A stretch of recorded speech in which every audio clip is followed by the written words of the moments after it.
As a land-grant institution, the Academic Senate at UCLA acknowledges the Gabrielino Tongva peoples as the traditional land caretakers of Tongva Nyar, which includes the Los Angeles Basin and the Southern Channel Islands.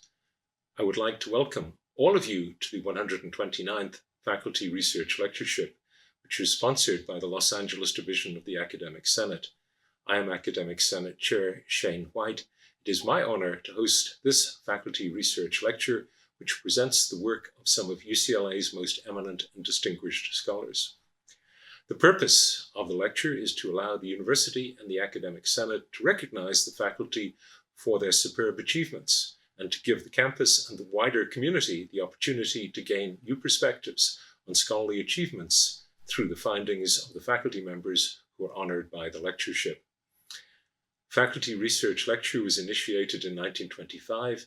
In 1986, the program was expanded to 2 lectures per annum, one from the natural sciences or engineering, the other from the humanities, social disciplines, or creative arts. Now I would like to present Executive Vice Chancellor and Provost Emily Carter, who will introduce our lecturer. Welcome, everyone. The Faculty Research Lecture is both one of UCLA's greatest honors, as well as a public forum for the presentation of research of the highest caliber. I appreciate this opportunity to gather and celebrate the intellect, ingenuity, and creativity of our distinguished faculty. So much of our work in academia is centered in the laboratory or the library, but today's lecture reminds us that the stage and the performance studio are also important sites of scholarship and edification. Professor Susan Lee Foster, today's lecturer, earned a BA in anthropology from Swarthmore College, an MA in dance right here at UCLA, and a PhD in the history of consciousness from UC Santa Cruz. From 1981 to 1990, she was on the dance faculty of Wesleyan University. In 1990, she came back to the West Coast to become chair of the dance department at UC Riverside, where she built the nation's first doctoral level program in critical dance studies. For the past 20 years, Professor Foster has served the UCLA community as a distinguished professor in the Department of World Arts and Cultures and Dance. In this role, she has shared her explorations of how movement and dance express ideas and emotions, how they respond to our politics, and how they shape the cultural moment. Her teaching has included dance composition and theories of dance writing and history. Professor Foster's scholarship has earned her support from the National Endowment for the Humanities, as well as many other accolades. Her acclaimed book, Reading Dancing: Bodies and Subjects in Contemporary American Dance, was the first to apply post-structuralist theory to dance research, and it won the De La Torre Bueno Prize for Scholarship in Dance. Her second book, Choreography and Narrative: Ballet's Staging of Story and Desire, examines gender and politics in the French ballet of the late 18th and early 19th centuries. Her third book, Dances That Describe Themselves: The Improvised Choreography of Richard Bull, is a study of improvisational practices in New York City during the 1960s, 70s, and 80s. Her Choreographing Empathy, Kinesthesia in Performance, explores the connection that viewers have with their performers. And her most recent book, Valuing Dance: Commodities and Gifts in Motion, asks deep questions about what dance is and why it matters. Professor Foster is also a celebrated choreographer. Her choreography has been supported by the National Endowments for the Arts Choreographers Fellowships and by the Rockefeller and Jerome Foundations. Her danced lectures have garnered her honors from the Pew Center for the Arts and Heritage and other organizations. Professor Foster's presentation today is entitled What Dancing Does. We are very fortunate to have such a distinguished member of the UCLA community share with us new insights about this ancient art form. And now I present UCLA's 129th Faculty Research Lecturer, Professor Susan Lee Foster. My sincere thanks to Matthew McGinley, Jose Carrillo, Luis Henao, and the crew in Schoenberg for their hospitality and terrific organization. And a shout out to Sean Cruiser, who's on video today. Also thanks to Jackie Davis and Will Laughlin for their help with PowerPoint. And a special thanks to Sharon Salinger, who is assisting me today. My dissertation advisor and mentor, Hayden White, taught here at UCLA from 1968 to 1973. After Los Angeles Police Department plainclothed officers infiltrated the campus in order to assess levels of student unrest, he filed suit, supported by the ACLU, against Police Chief Davis, arguing that the presence of the officers constituted an infringement of free speech. The California Supreme Court agreed in a ruling that established a precedent still referred to today as White v. Davis. I'd like to dedicate this lecture to his memory and also to my wonderful, brilliant, and deeply inspiring colleagues in dance here at UCLA. What dancing does. 105 years ago, in 1916, the UC Berkeley Academic Senate voted to rescind the campus ban on dancing so as to enable Ruth St. Denis and Ted Shawn to perform their dance pageant of India, Greece, and Egypt in the Berkeley Amphitheater, accompanied by the San Francisco Symphony Orchestra. 105 years later, the first faculty research lecture in dance studies at the University of California is taking place. Today, I will offer 4 different perspectives on what dancing does. Dancing as thinking, dancing as signifying, dancing as coercion and as survival, and dancing as exchanging. I hope that each of these perspectives will provide insights into dance's complex functioning physiologically, psychologically, socially, aesthetically, and politically.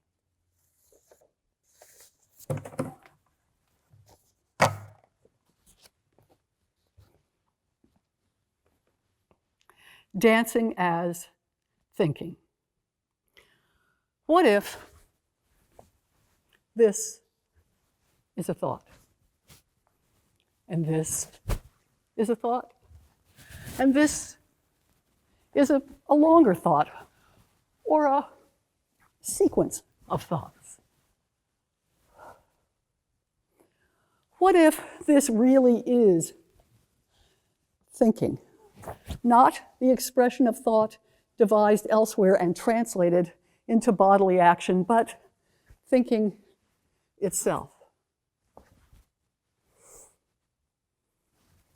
New conceptualizations of mind and of the mind-body relationship that are being developed in an interdisciplinary approach to within cognitive science known as ecological or in activist cognitive studies suggest that sensory motor feedback loops play a central role in all forms of thinking.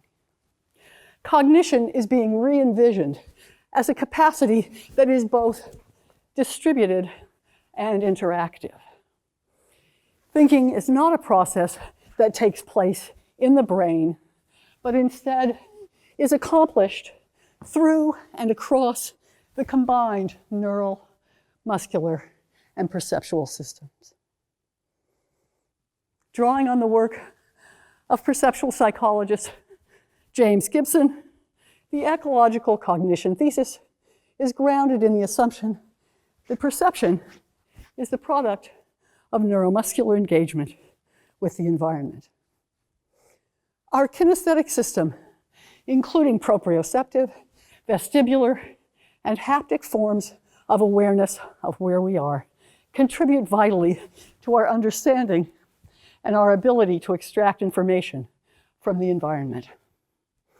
This understanding of the coordinated synthesizing of information that occurs across the different senses, in combination with our kinesthetic awareness of where we are reverses earlier assumptions about the passive nature of perception. We do not passively receive input and then actively respond to it. Instead, both perceiving and acting are continually entwined in a process of actively negotiating our environment. Gibson further argues that what we perceive in the world is not a stream of individual sense stimuli. Instead, our perceptual systems assess what the environment affords in terms of opportunities for engagement with it. What we perceive about a surface, for example, is whether or not it is walk-onable, or run-overable, or climb-onable, or fall-offable, or get underneathable, or bump intoable. Expanding on Gibson's thesis, Michael Anderson argues that we do not think up an action and then execute it. Rather, we move so as to achieve the desired effect. Furthermore, we don't perceive by measuring distances or calculating angles. We perceive throwability rather than weight, reachability rather than distance, and climbability rather than slope. Thus, behavior is not the result of choosing the right response to a given goal, but instead achieving the right perception given the goal. A wonderful example of this can be found in the way that baseball players catch a fly ball. Researchers have found that being in the right place to receive the ball has nothing to do with calculating the ball's speed or its parabolic curve as it rises and starts its descent, then calculating where it will land and running there. The player instead moves to the place where he can no longer see the ball's acceleration towards Earth. When we can no longer see the ball's acceleration towards Earth, we are where it will land. The ball affords catchability when we position ourselves so that it looks a certain way.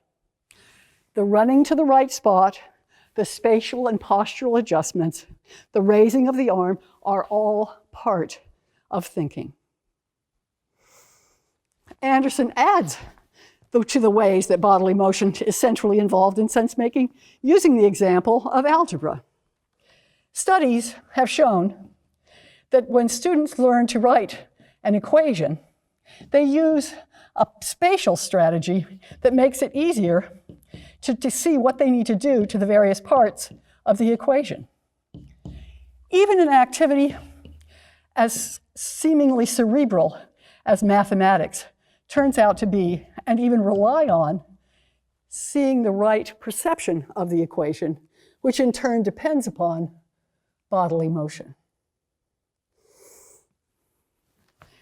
The implications for cognition resulting from these kinds of findings suggest that the brain functions more as a coordinator of various forms of information. Thinking is not the act of constructing a representation of events followed by a willful response. Instead, thinking consists of multiple processes of assessment based on the affordances available, and as these continually change, so do the complex neuromuscular responses that enable us to effectively engage with the world. Sometimes we think up a movement and then do it. Yet, in the imagining of the movement, we are, at an almost imperceptible degree, activating the muscles that will eventually execute that movement.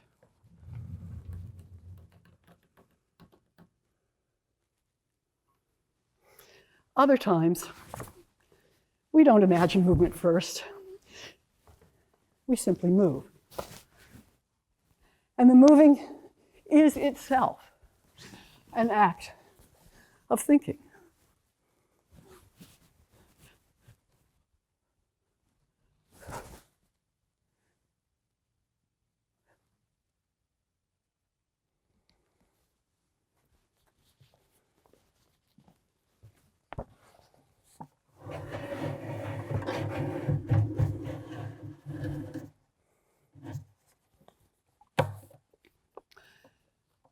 dancing as a form of rhetorical persuasion.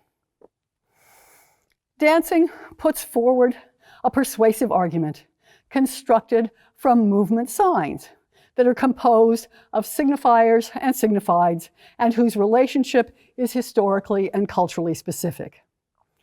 These individual movement signs are embedded within larger sets of codes and conventions, some of which are social and some genre and tradition specific.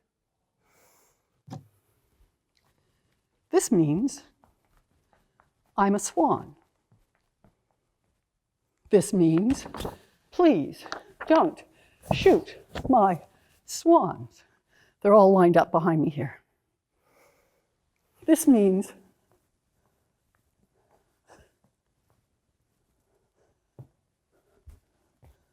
I'm a dying swan.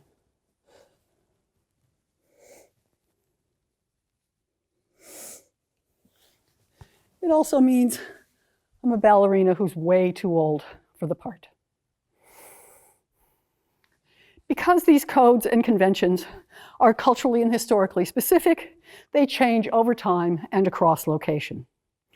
Choreographer and dance scholar John Weaver, for example, explained in reference to his 1717 production of The Loves of Mars and Venus that astonishment is represented by both hands thrown up to the skies, the eyes also lifted up, and the body cast backwards.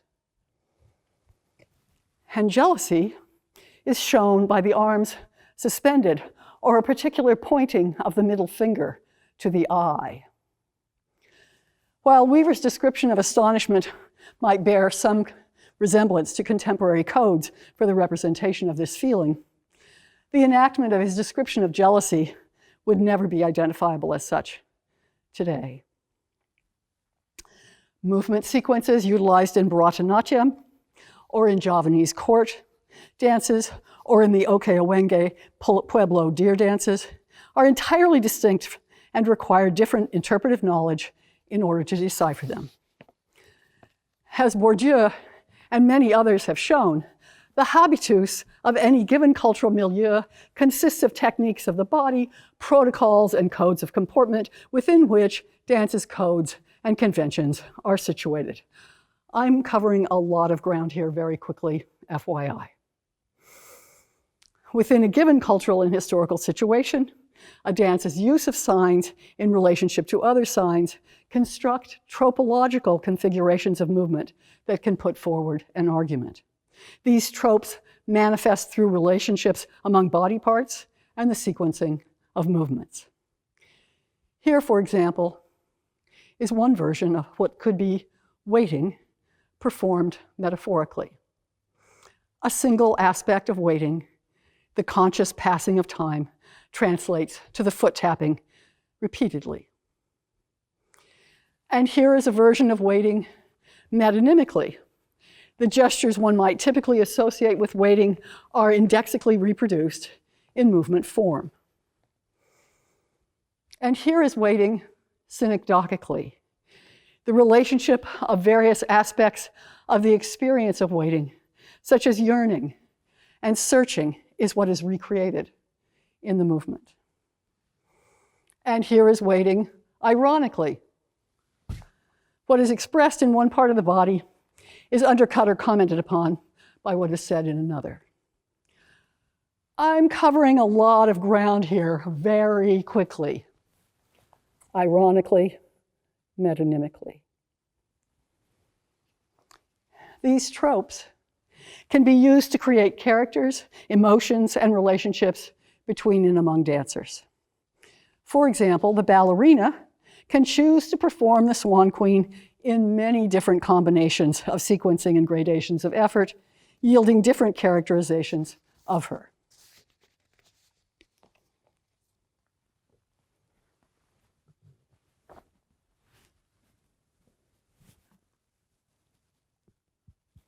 Or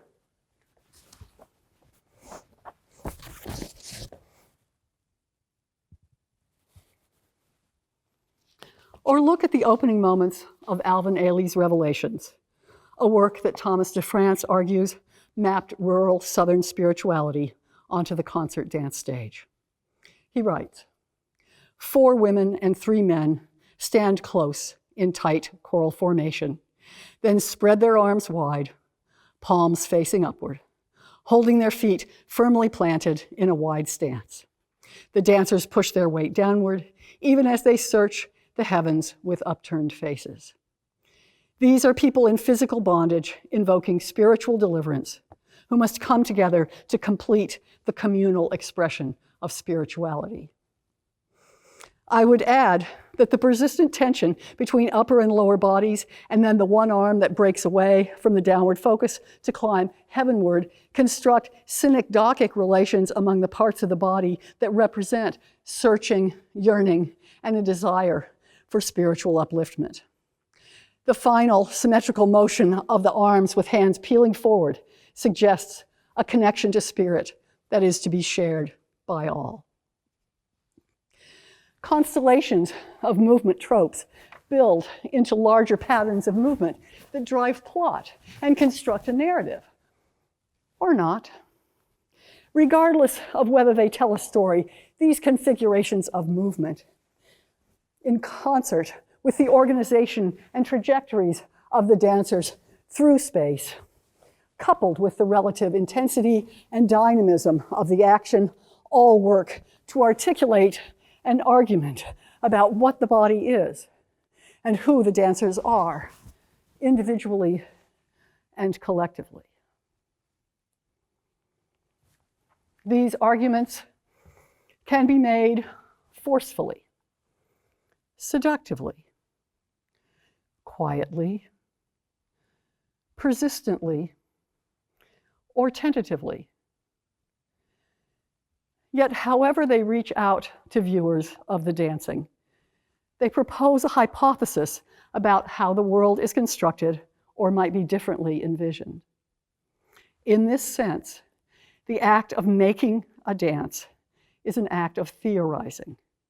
It is a form of speculating about and exploring the nature of identity, sociality, community, as well as constructions of gender, sexual orientation, ethnicity, class, ability, and much, much more.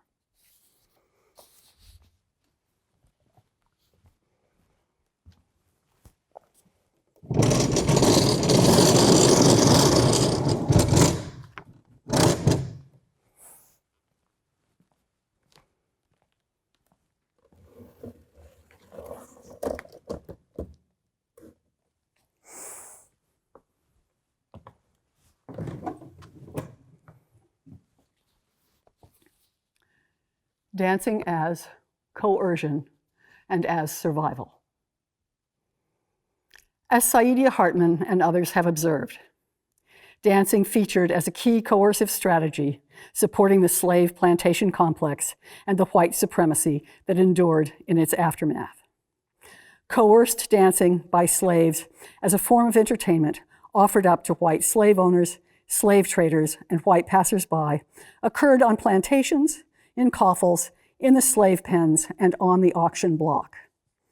Auctions, the premier site at which the objectification of the slave body as flesh for purchase was accomplished, regularly relied upon dancing as part of their ritualized format.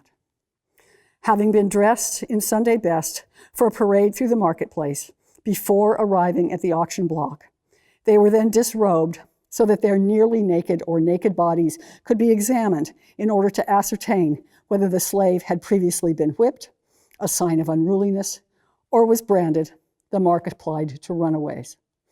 Slaves were then forced to dance so as to demonstrate their health, vigor, strength, and physical aptitude.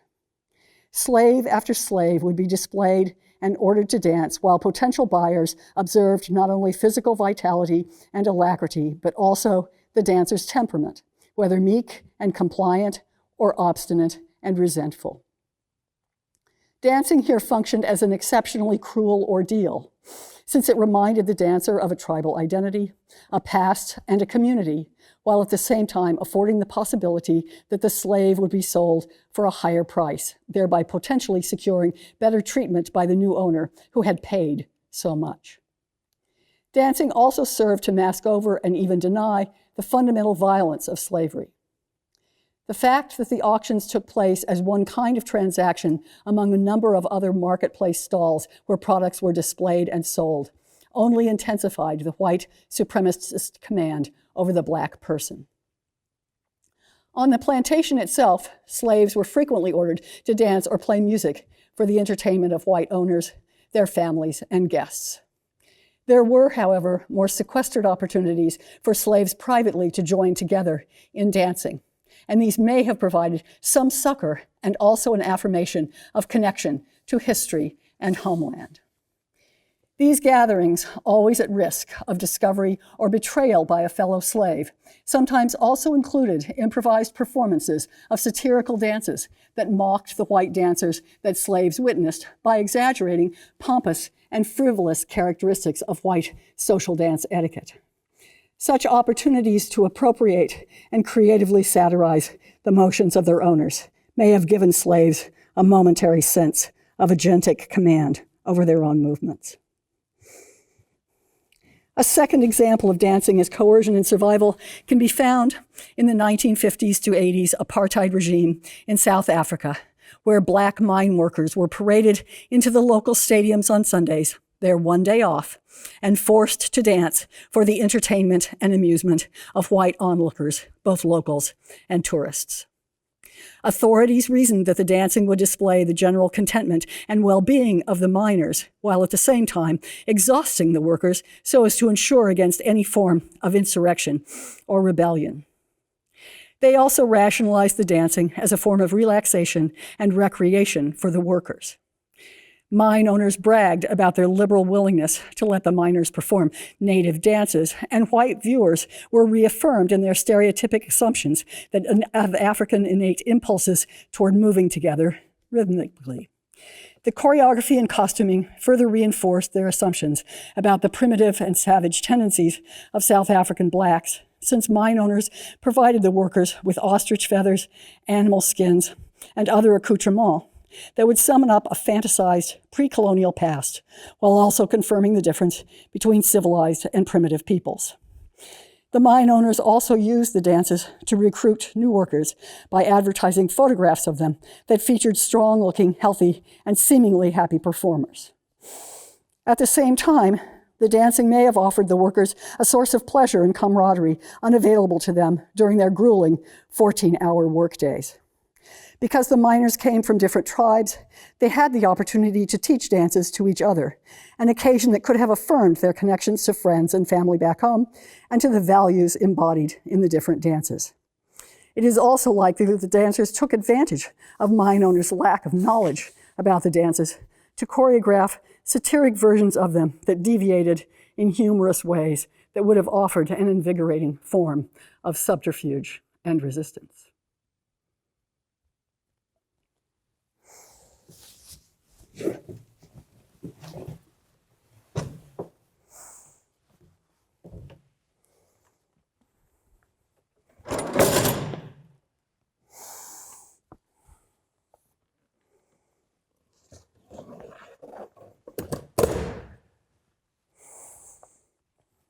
Dancing as a form of exchanging. Dancing is a form of immaterial labor resulting in the transmission of knowledge. The conditions under which this transmission occurs can be examined to determine what kinds of social connections and obligations are being constructed. For example, dancing might be offered as a gift, or sold as a commodity, or passed on as a combination of the two. When dancing is offered as a gift, it obligates the receiver to reciprocate, thereby creating entanglements that are mutually defining and independent. Reciprocation can return a gift to the giver or pass it along to another. Teachers can give knowledge of dancing to students. Choreographers can give their visions of dancing to dancers and viewers, and dancers can also give their performances to viewers. Students give back to teachers their diligent hard work and growing expertise at dancing, and they can also pass the teacher's gift along to their own students at some future time.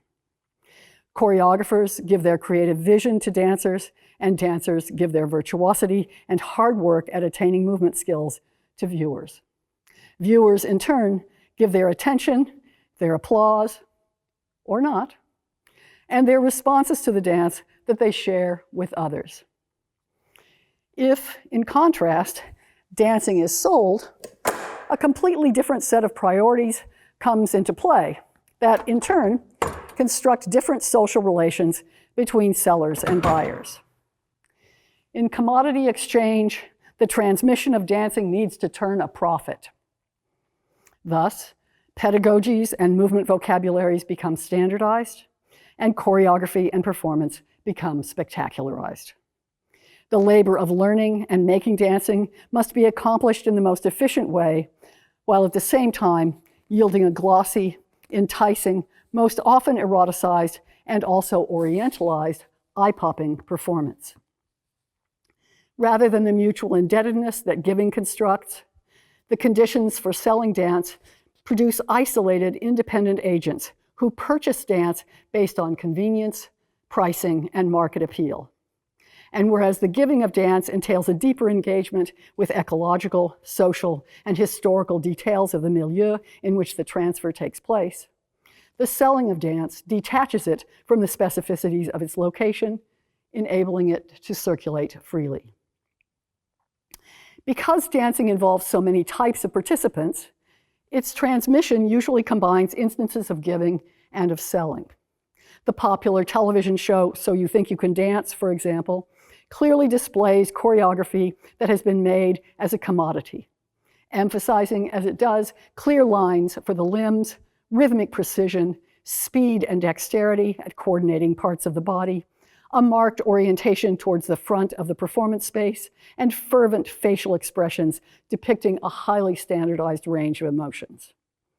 Most viewers probably view it as a commodity, reveling in the on-time delivery of positions of extreme flexibility, the breakneck pace of the acrobatic action, and the frequent intimations of sexual abundance and availability. Performers, however, are often giving their dancing, demonstrating their love of dance and their willingness to give their all to the viewers. Their commitment is to doing the very best they possibly can do. A given genre of dance can also transform from gift to commodity and back again over time. Hip-hop, for example, a form that originated in the urban decay of inner cities across the US, where disenfranchised Black and Latino youth took to the streets to invent new expressions of social critique and protest, slowly morphed into a bling-ridden, tits-and-ass production number celebrating racial stereotypes. Yet, as the internet took hold and hip-hop hurtled around the world, it was taken up and adapted by various localized communities who repurposed it as a form of protest and an expression of cultural specificity, returning its status to that of gift. Thus, the cipher-structured improvised solos and duets invented in the 1970s and 80s, in which individual dancers conversed with and commented upon each other's danced offerings, flattened into the unison-driven precision and seduction-oriented flashiness seen in 1970s and 1980s and 90s MTV programming. More recently, minoritized communities worldwide have readapted hip-hop in order to claim visibility and critique social inequities, accreting to its lexicon gestural repertoires and styles of moving with local significance, thereby commemorating and celebrating their solidarity and vibrancy. The specific terms under which dance is exchanged, whether as gift or commodity, strongly influence the kind of danced knowledge that is transmitted as well as its purpose. Selling dance reaffirms notions of the ideal or the optimal, instilling in those who participate a confidence in standards of excellence, as well as an affirmation of their independence as free agents, choosing how to engage with dancing. Giving, in contrast, knits people together, while also imparting a strong sense of the specificity of time and place at which dancing is happening. Selling dance alienates dancers as workers from their means of production and viewers from a deeper engagement with dancing. Giving dance binds dancers and viewers, sometimes forcibly, into unending indebtedness. Dancing as a form of thinking, dance as rhetorical persuasion, dancing as coercion and survival, dancing as exchange. Looking at dance in any of these ways helps us to uncover how it constructs and embodies a politics, whether as a form of articulating, signifying, exerting or resisting control, or bestowing knowledge and merchandising it. Dancing sets up power relations that are palpably felt by all those involved in it. It can engage people in egalitarian or hierarchical social relations. It can construct viewers as voyeurs, as co-choreographers, or as judges. It can impart a sense of accomplishment or deficiency, embarrassment, or joy. It can mobilize or sedate, protest, or soothe. And this list could go on and on and on. By way of concluding, I'd like to suggest that another thing that dance can do is to help in the process of decolonizing the university. With its vibrant assertion of non-language-based ways of knowing, in its challenge to Cartesian notions of what mind and body are, in its insistence that we re-examine long-held associations between the body, the feminine, the emotional, and the irrational, and in its interdisciplinary reach. Dance allies itself with decolonial efforts to reevaluate curricula, admissions policies, and hiring practices, and to renew diversity.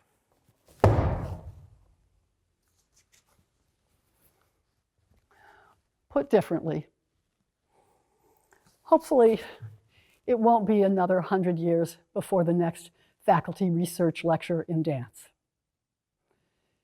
Thank you so much for the gift of your attention.